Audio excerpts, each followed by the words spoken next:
What if the next world war doesn't start with missiles, but with warning signs we ignored?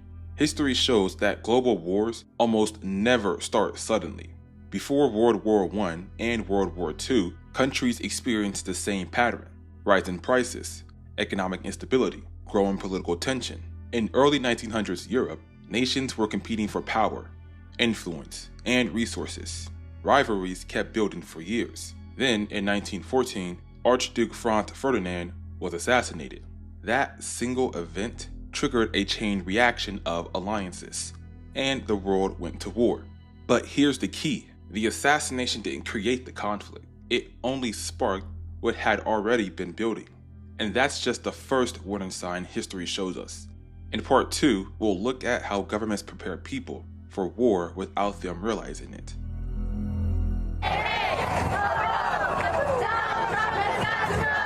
Before war begins, something strange often happens. War slowly becomes normal.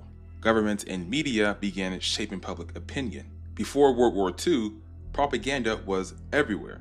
In Germany, Adolf Hitler used speeches, newspapers, and radio broadcasting to convince people that other nations and groups were a dangerous threat.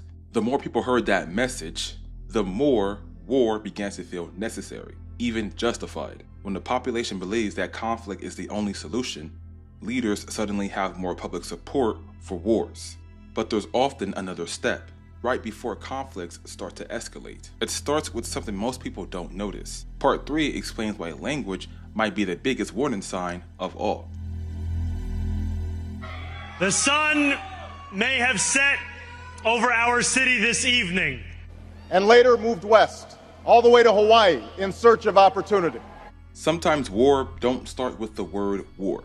Before conflicts escalates, governments often change the language they use. Instead of saying the word war, leaders might say military operation, strategic intervention, or temporary occupation. These soft terms can often make military action sound less aggressive and more acceptable to the public. But modern global conflict would look very different from the past. Instead of only armies and tanks, it could involve cyber attacks, economic warfare, advanced technology, and nuclear threats, which means the consequences today could be far more dangerous. History shows that world wars rarely begin without warning signs.